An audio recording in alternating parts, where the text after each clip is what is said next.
जय हिंद दोस्तों।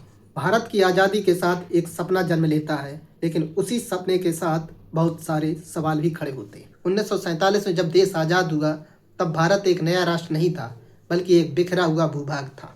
चारों तरफ दंगे हो रहे थे, लाखों लोग मारे जा चुके थे और करोड़ों लोग विस्थापित हो चुके थे। और सबसे बड़ी चुनौती ये थी कि भारत नाम की कोई राजनीतिक इकाई मौजूद ही नहीं थी। 562 से ज़्यादा रियासतें थी जिनके राजा अपने अपने शर्तों पर जीना चाहते थे। ऐसे में देश को संभालना किसी एक व्यक्ति के बस की बात नहीं थी। इसी बीच भारतीय राजनीति के दो सबसे बड़े चेहरे सामने आते हैं।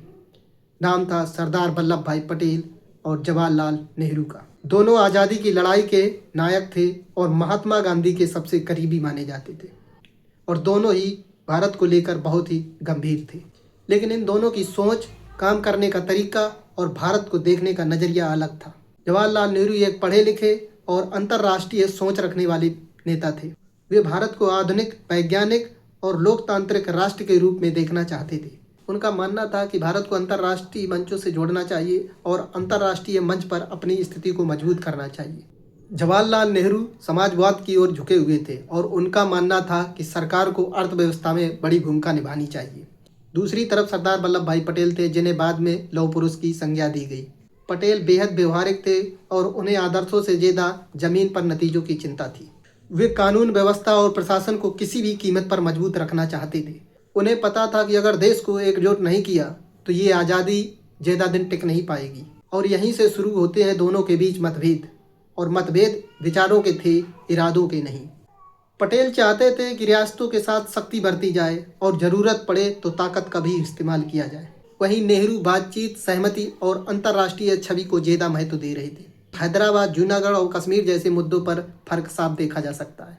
पटेल का मानना था कि कश्मीर जैसे मुद्दों को भारत से बाहर ले जाना बहुत नुकसानदायक होगा, जबकि नेहरू को लगता था कि अंतर्राष्ट्रीय समर्थन से भारत की स्थिति मजबूत होगी। इन मतभेदों के साथ दोनों एक साथ काम कर रहे थे। नेहरू प्रधानमंत्री बनने से पहले ही कांग्रेस के सबसे बड़े चेहरा थे। वे आज़ादी की लड़ाई से ही वे अंतर्राष्ट्रीय चेहरा बन चुके थे। विदेशी नेता, पत्रकार और संस्थाएं भारत को नेहरू के माध्यम से पहचानते थे। दूसरी तरफ पटेल कांग्रेस संगठन की रीढ़ थे। वे कांग्रेस को चलाना, कांग्रेस को अनुशासन में रखना और जमीनी राजनीति को संभालना पटेल की ताकत थी। अब सवाल आता है कांग्रेस का पद। 1946 में जब कांग्रेस के पद का चुनाव हुआ तो प्रदेश की कांग्रेस समितियों ने अपने अपने उम्मीदवारों का चुनाव किया। ज़्यादातर समितियों ने सरदार पटेल को समर्थन किया। नेहरू को सीधा समर्थन बहुत कम मिला। तकनीकी रूप से देखा जाए तो अगर चुनाव निर्णायक होता तो शायद सरदार पटेल प्रधानमंत्री बन सकते थे।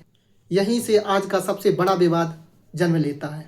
अक्सर कहा जाता है कि नेहरू ने जबरदस्ती प्रधानमंत्री का पद हासिल किया और पटेल को पीछे कर दिया, लेकिन इतिहास के दस्तावेज कुछ और ही कहानी कहते हैं। इस पूरे घटनाक्रम में महात्मा गांधी की भूमिका बहुत अहम। गांधी का मानना था कि आज़ाद भारत के लिए एक ऐसे नेता की ज़रूरत है जो सिर्फ न केवल देश में बल्कि अंतर्राष्ट्रीय स्तर पर अच्छी भूमिका निभा सके। गांधी जी ने सरदार पटेल से कहा कि आप नेहरू का समर्थन करें।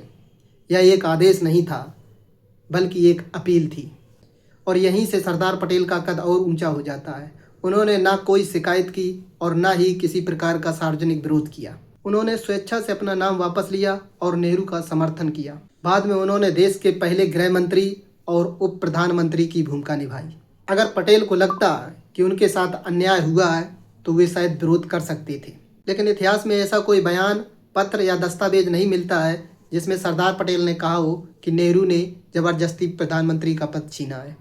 उल्टा कई मौक़ों पर सरदार पटेल ने जवाहरलाल नेहरू का समर्थन किया और कहा कि देश को इस समय एकजुट होने की ज़रूरत है।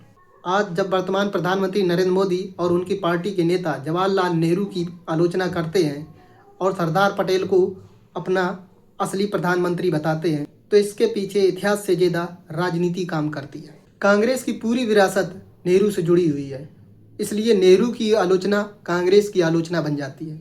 वहीं पटेल को सामने रखकर वैकल्पिक राष्ट्रवादी प्रतीक गढ़ा जाता है। लेकिन सच्चाई ये है कि अगर आज नेहरू न होते तो भारत का लोकतांत्रिक ढांचा, संवैधानिक संस्थाएं और अंतर्राष्ट्रीय पहचान शायद इतनी मजबूत नहीं होती। और अगर पटेल न होते तो भारत आज एक नक्शे पर मौजूद न होता।